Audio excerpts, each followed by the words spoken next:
Every year, there's a moment where I realize, oh, I can actually go outside again. The world isn't just my flat and a stack of tarot decks. Today, I'm sharing the decks that are giving me a gentle push to step back outside into the world.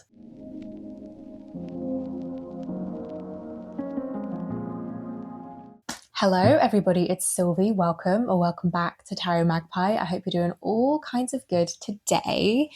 I'm going to be talking about spring decks in this video. It is almost the equinox. I think that's next week. I'm in the Northern Hemisphere, so that means spring is around the corner. One of my little houseplants just pushed out a flower that I noticed today that I swear wasn't there yesterday. It's all very exciting. I can see when I wake up in the morning, the light is coming back. We had an above 10-degree day at the weekend with the sunshine. It was glorious. So I am feeling like maybe life is worth living. And today I'm sharing the decks that kind of fit the spring vibes. I've got quite a few that are kind of a firm, gentle but firm nudge to kind of be a person again. I've got a few that just feel very springy. I've got a couple that are just what I want to be using right now. It's a bit of a mixed bag, but hopefully you will find some spring deck inspiration. If you're on the other side of the planet, I hope you have had an enjoyable summer as you're winding down for autumn where you are. So that's the plan for today, and I'm going to get straight into it. I'm going to start with the most obvious pick just to get out of the way. This is the Spring Weight from Tarot Collectibles. I have the Dots Glitter Edition. Oh, you can see some really gorgeous reflect from my skylight. But you can see it's like pixely, sparkly, dotty. It's gorgeous. I love the holographic kind of vibe. You know, I'm called Tarot Magpie for a reason. I love a sparkly, shimmery deck. I adore the colors in this as well. Like the saturation of these colors is really gorgeous. I love that this looks like a British springtime because that's what it is. Like we've got like cows and rabbits. There's a lot of Easter theming. There's a rainbow in each card somewhere, somehow, I think.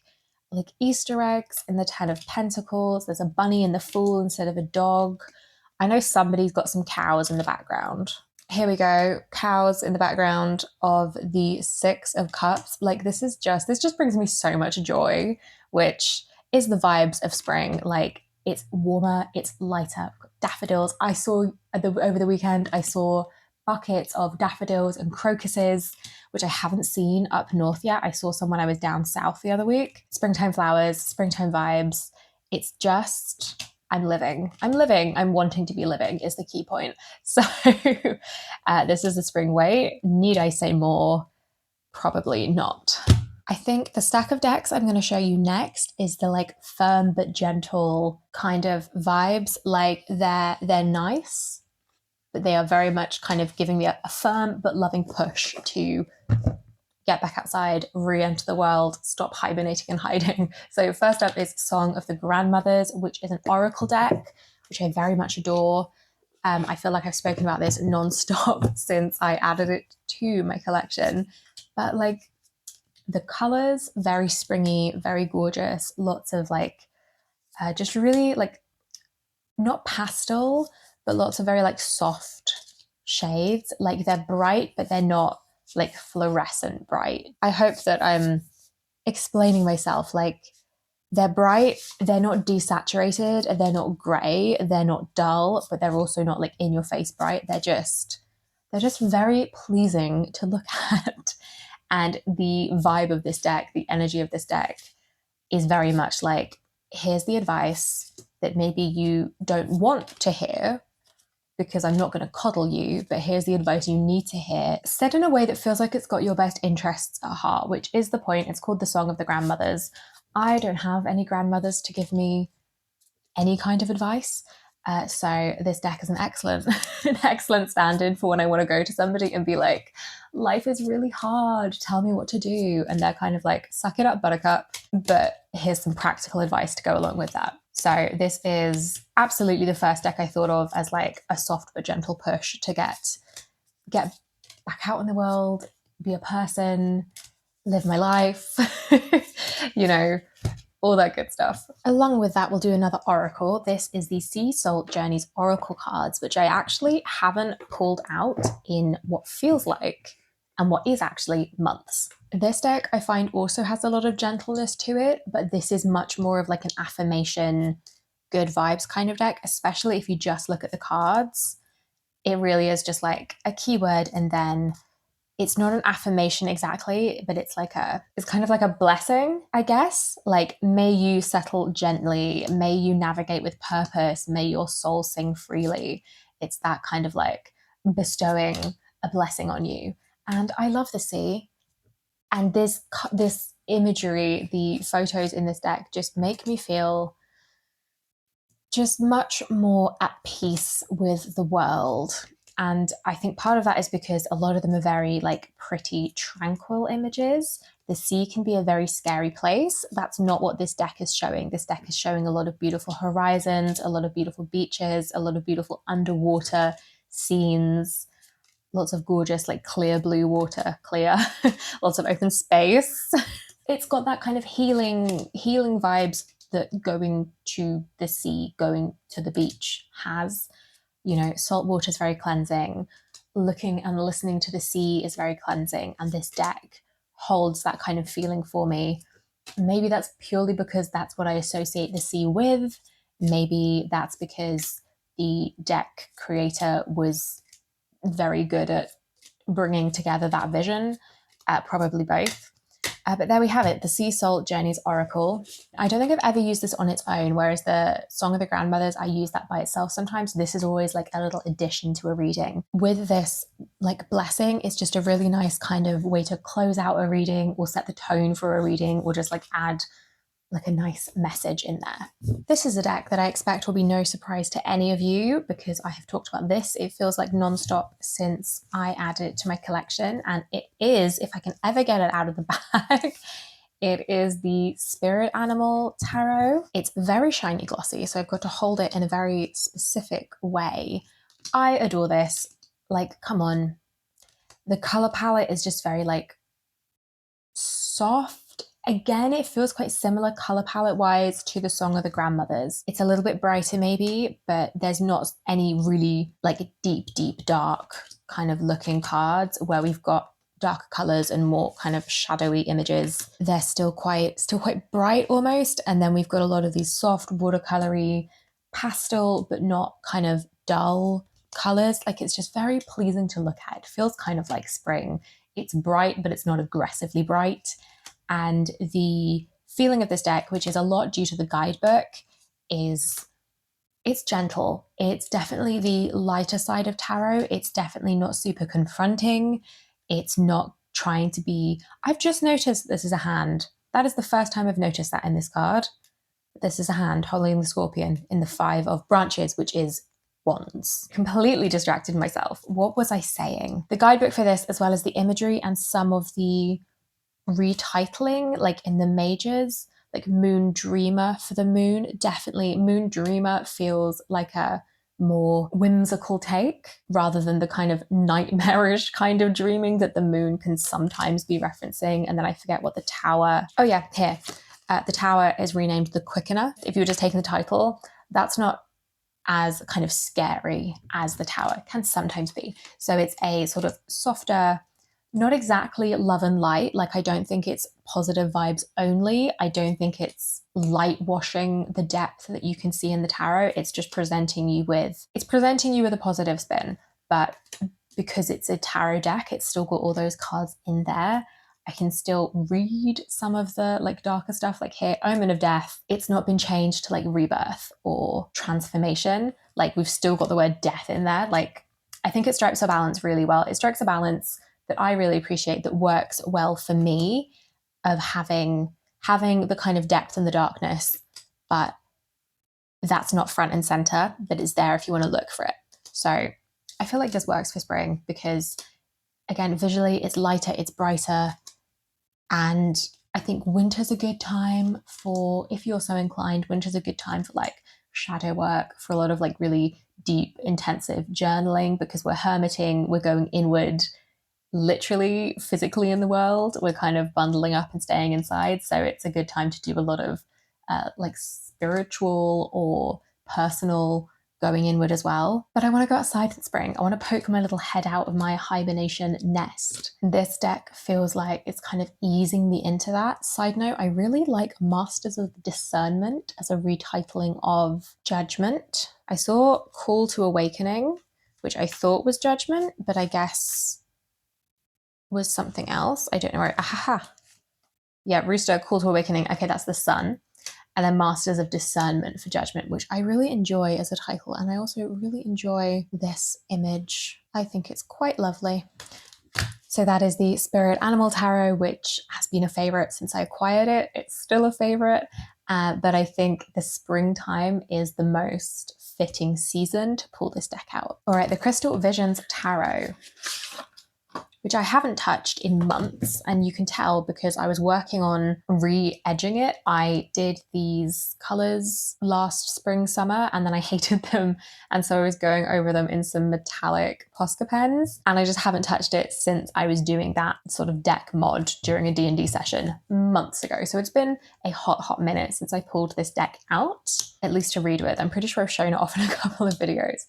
But this deck is like a little bit of a more, I don't want to say grown up, but a little bit more of a in tone, a little bit more full-bodied, well-rounded than the Spirit Animal Tarot, which I think that, at least visually on the cards, only shows a more positive spin on things. And I think this deck is better at visually showing a little bit more range, is a little bit more dynamic maybe. The guidebook for this is a little white book situation, so I actually have no idea what the guidebook is like, whereas with the Spirit Animal, that's a deck that I love. I love using with the guidebook. I don't think I've read with it without the guidebook because part of the experience is the guidebook, which I think is true of many decks. Otherwise, why would they bother writing them? But let me have a look actually. Okay. There's a little bit more than keywords to it. I thought it was just a keywords deck. I think it's quite standard Rider-Waite-Smith interpretations, upright and reversed. I don't know that it really speaks to the artwork specifically, which is probably why I never reached for this. Because as I've said in many a video, I like a guidebook that talks about the artistic choices, especially when there's a deviation from the Rider-Waite-Smith imagery. I want to know why you drew what you drew. I want to know why you changed the symbols, etc., etc. And the guidebook for that doesn't do this.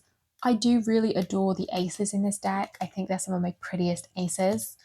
But like here, we get into the swords, which is traditionally the most kind of doom and gloom suit. And the color palette definitely reflects that. But it's still really pretty. There's a lot of these beautiful like pinks and purples throughout. The backs are really lovely as well. So it's still visually gorgeous. It's still not too confronting or harsh, but I think it does allow for more nuanced interpretations, but it's not as though the Spirit Animal doesn't allow for that. It's just not what it's best at. It's not what it's aiming for, I suppose, is kind of what I'm getting at there. So that is the Crystal Visions Tarot.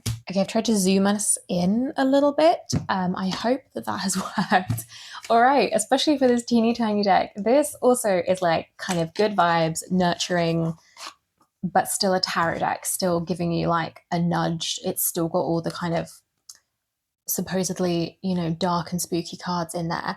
This is also just so freaking cute. Like, look how tiny she is. She's so wee, and it's just so sweet, and it brings me a lot of joy, which, as I've said, the season of spring is all about bringing me a lot of joy, as if the season of spring does that intentionally just for me. But my feelings about the springtime are just kind of joy again. Like, we've got the devil, and it's a very playful take on the devil card. And that's this deck as a whole. Like, it's playful, it's whimsical, which I think feels like spring. Spring feels like it has room to be fun and playful and whimsical and do things just for the joy of it, which is much harder for me to muster in winter. It's much harder for me to kind of feel like doing things for the love of it in the wintertime. So very glad spring is here, as I've said already ad nauseum in this video. And this strength is so sweet with the little flower. I really love this. I think it's really sweet and it's so tiny. It's so portable. It's going to be like my everyday carry because it's so small. It's so small. It takes up barely any room. So like this chunky sun. I love it. It's so sweet. So that is the Everybody's Tarot Mini. I'm not sure if I said the name of this earlier, but it's absolutely delightful. All right, moving on. This is a deck pairing that I have been reaching for pretty frequently over the last couple months. And I want to keep reaching for it. It feels fitting. So this is the Every Little Thing You Do is Magic Tarot, which I have a video on, and the Animal Apothecary Oracle deck. And these are just gorgeous together. They just work so well. It's whimsical again. The Every Little Thing You Do is Magic, which is such a mouthful of a name, but it feels really whimsical. It feels like a really fun take on the tarot. I love a collage. I love this kind of combination of collage and line drawings. I like the animals, although they're not present in every card, which makes very little sense to me. And like the guidebook for this is fun as well. Like there's a crystal pairing, there's a scent pairing with every single card. Like it's just fun and playful. And then the Animal Apothecary is one of my favorite oracle decks. I use it with a lot of things and I think they just look so good together. Like we've got the black outlining and then there's a lot of animals as well. Well, the Animal Apothecary is an animal deck. And then like I say, there's a lot of animals in the Every Little Thing. So they fit kind of thematically. Tigers, Nine of Swords, right, has been popping up for me frequently recently. And I know obviously I'm flipping through a deck, so I'm bound to see it. But it's just interesting that I kind of pointed it out with the tigers. The Nine of Swords won't leave me alone. And I'm like, I know that I'm feeling anxious, which flies in the face of everything I've said about spring. But I don't know, there's a new moon coming with the South Node. It's an eclipse in my ascendant sign. I'm blaming the moon for my problems because it's that kind of anxiety where I'm like, I have no idea what the root cause of this is. I think it's just transient. My brain is bullying me anxiety. So I'm blaming on the moon because I might as well blame it on something. But anyway, let's get back to the point. This is a delightful pairing. This is very cute. And it's just really lovely. I received this deck for my birthday in autumn.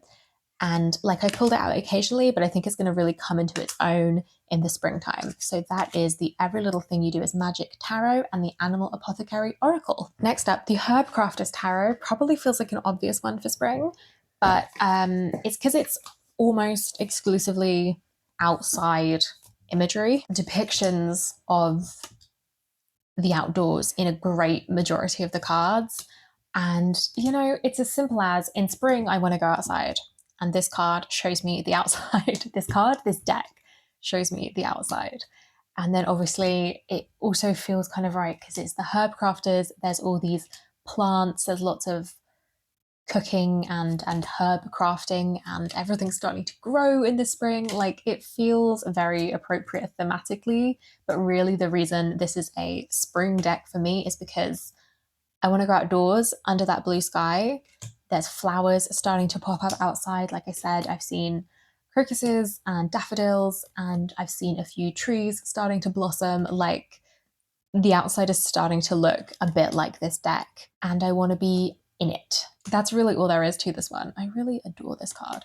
Also, I haven't reached for this in months, and I love the guidebook. I did not exactly deck study, but I did a month with this deck. I think it was a year ago. I think it was last Capricorn season, which, wow, is over a year ago now. And I don't know how much I've really pulled this deck since then, which is wild to me. Also, the illustrator of this deck also illustrated it's the Something Gaia Tarot. It might just be the Gaia Tarot, but that is getting a reprint, a republication, new edition coming out soon. And I love the artwork in this so much that I'm very tempted by the Gaia Tarot, even though that's a very peoply deck, but I love the artwork in this so much that I'm sorely tempted. So maybe that will join my collection. But again, I'm getting away from the point. I'm very good at that. So this is the Herb Crafters. It makes the outside look beautiful and like somewhere I want to be. And the world is starting to be like somewhere I want to be. So very fitting. All right, next up, the remainder of these, by the way, have been in no particular order. This is the Jupiter Power Tarot, and the tenuous link between this and the last deck is that they're both planty, and there is a little bit of information in the guidebook for each card and what plant is being depicted. I haven't really looked too much in the guidebook for this one, but I think that will be interesting to explore. This is completely different vibes, as I spoke about recently in my Strange Decks video. I think this is kind of body horror adjacent. It's a little bit strange, a little bit creepy in some cards. Like here, you know, it's got some kind of body horror vibes, but it's green. The color palette is beautiful, kind of springy. That is the only reason I pulled this one out. But I want to reach for it. So here we have it, the Jupiter Power Tarot. The next two decks are in this video as a pair, not as a pair to be read with as a pair, but they sort of exist next to each other. I was going to say in my brain, but also literally on my tarot shelf. They've been existing next to each other. So first up, this is the Sistine Tarot. It's absolutely beautiful, and I love a collage deck. So naturally, this one fits the bill. It also has a sense of whimsy to it, you know?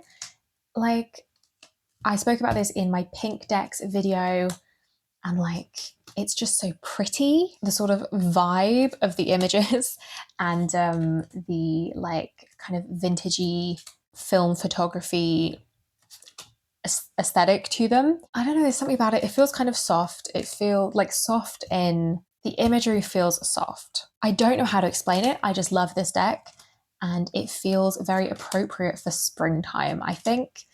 And that's kind of truly all I think I have to say about this one. It's here because I want it to be, and also because I want the other deck that I'm about to show you to be in my spring decks, and they just kind of exist next to each other. I can't have one on my shelf without the other, and that is the Goddess of Love Tarot, which aesthetically there's a lot of overlap in the imagery, which I did a big collage decks collection video where I kind of compared this and the Sistine Tarot a little bit. Aesthetically, there are some similarities. Vibes, they're totally different. They're friends on my shelf, you know? They're friends with each other. I can't separate them. So they're both in my spring decks kind of collection for myself. I actually did a really big reading with this the other day. I love this deck, and that was the first kind of deeper reading for myself that I've done with this in a while. And it just reminded me how much I love this. I really like the guidebook for this as well. I just adore this deck. I love how it talks. I love the aesthetic. I love all the pink. I love all the like romancy elements. This deck is a love and sex magic themed deck, which is really comes through in the guidebook. I've also finally finished reading her sex magic book, Gabriella Herstick, who was the creator of this deck. And I just love it. I just love this deck. I think it's gorgeous. I don't know that it's anything about it specifically screams like spring. I just want to be reading with it. It just feels right. Maybe there's something, I could probably make some connection between this being like a sex magic deck and spring and Aries and cardinal and like initiating and creating things and like, you know, baby lambs everywhere. I don't know, there's something there probably, but really it's just here because I want it to be, and it's my practice. So that is a good enough reason. Really gotta edge this one though, because it was caught in the great coffee incident of a few weeks ago where I threw an entire cup of coffee all over my deck collection. Tarot of a Moon Garden. I have probably put this in other seasonal deck videos, and quite honestly, I don't care because it also feels springy. Like, I know it's got the black background, so like nighttime backgrounds, but there's butterflies, there's flowers. It's really pretty. Again, actually, this would fit quite well with the kind of decks that give me a bit of a nudge to do things, be a person, be outside in the world. I know I've mentioned this before, that this deck feels very like whimsical and magical. And I think that like whimsical, playful feeling about spring is something that I really wanted to highlight with this deck selection. So it definitely fits in that sense. And there's just so much greenery, so much growth. I know there's somebody, and I can't off the top of my head remember who said this, but they use the Tower of a Moon Garden to plan their like gardening, like their actual physical real life garden. And so that's now in my head. And I'm like, oh yeah, this makes sense actually for spring. I remember that about this deck because I thought that was really cool. So even more fitting for spring. And then we've got the Sun, which is a daytime card. And I think maybe the Emperor is a daytime. Oh, we've got Temperance at like dusk. But yeah, everything else is this beautiful nighttime. Oh, it's gorgeous. Anyway, that is the Tower of a Moon Garden, which has that whimsical, not hugely confronting, not very harsh, perfect for spring kind of energy. Penultimately, the Fyodor Pavlov Tarot. Again, I may well have spoken about this in some previous installment of a seasonal decks video. I feel like I've been doing a seasonal deck collection for as long as I've had this channel, and I haven't bothered to rewatch any of them. I don't know if I'm repeating myself. I don't know if I'm contradicting myself. Like, I don't know if I've called this an autumn deck before. Right now, it feels like a spring deck. And I think it's because of all the, like, similar to the Animal Apothecary and Every Little Thing, with the line work, a lot of kind of empty space, but it feels empty space in like an open way, not in like a barren way. Does that make sense? Also, I love this deck. This deck truly would be perfect for any time of year because it's just a really solid Rider-Waite-Smith based deck. There are like a few deviations and obviously some kind of personal flair from the artist and some of the choices that he's made. But it's a Rider-Waite-Smith deck at the end of the day, so it's an easy reader. It's a beautiful deck. It's also a beautiful tactile experience. This is the US Games mass market edition, and I just like it, just slides. It's beautiful. The cardstock is gorgeous. One of my favorite strength cards ever of all time. It's just gorgeous. No notes. So the Fyodor Pavlov feels springy. It's vibes only. Finally, the Bonefire Tarot. This was a last minute addition to the lineup for this video, but I was thinking spring, the equinox, Aries season. Aries is fire sign. It's a fire tarot. It's got a lot of energy, so it does feel quite cardinal Aries. Side note, I'm kind of considering doing a decks for the zodiac seasons video, so obviously a decks for Aries season video. Let me know if you want to see that. I know I did decks for the signs based on elements last year, but I love to collect and curate deck selections, so I'd be very happy to break it down by sign. I don't know if anyone is interested in seeing that, but regardless. And here we have Two of Wands, first decan of Aries, Mars in Aries, fire with the like Aries glyph here. I'm throwing the cards on the table. They just want to go. It's very Aries vibes. Yeah, this just feels like Aries season. Specifically feels like first decan of Aries, like cardinal fire, go go go. A lot of energy in this deck. And this is another deck with a really fabulous guidebook. I also did a unboxing first impressions walkthrough with this deck when I got it, which I will link if you're interested. And I've mentioned this before, this is the borderless edition, and like in isolation the cards are really cool, but when you've got more than one, it's just so busy and chaotic. And wow, my camera is not straight. It gets really busy and chaotic, and kind of, I find it hard to see what I'm looking at. So I don't use it as much as I would like. Like here, like you can't tell which card I'm showing, where it ends and where the card behind it begins. But anyway, all that to say, this has a lot of Aries energy, which felt only right to talk about in my spring decks collection. And I haven't read with this in a while, and I would really like to put that out. Again, probably contradicting myself. I am 87% sure that I spoke about this in an autumn decks video. What is time? I'm allowed to change my mind. Everything is for all the times because I say so. All right, so that is my spring deck selection for 2025. I think I spoke about 15 decks in total, which feels like a lot. Because it is a lot. I'm looking forward to prioritizing these over the next few months. I'm looking forward to reaching for these when I want some kind of spring vibes, when I want to bring that into my practice. And I would love to hear what you're using this spring. what feels springy to you. Do let me know in the comments below. And that's everything from me. I will let you go. Thank you so much for watching. Thank you for spending some time with me. If you've made it this far in the video, I really hope you've enjoyed it. Do the thing, leave me a little flower emoji to let me know you made it all the way to the end. I'm very grateful to have you here on my channel. There is a link to my Patreon in the description if you would like to see more from me. There's also a link to my Etsy store for my readings and my tarot spread mini zines. Give me a like if you liked this one, subscribe if you haven't already, and I will see you in the next video. Bye bye.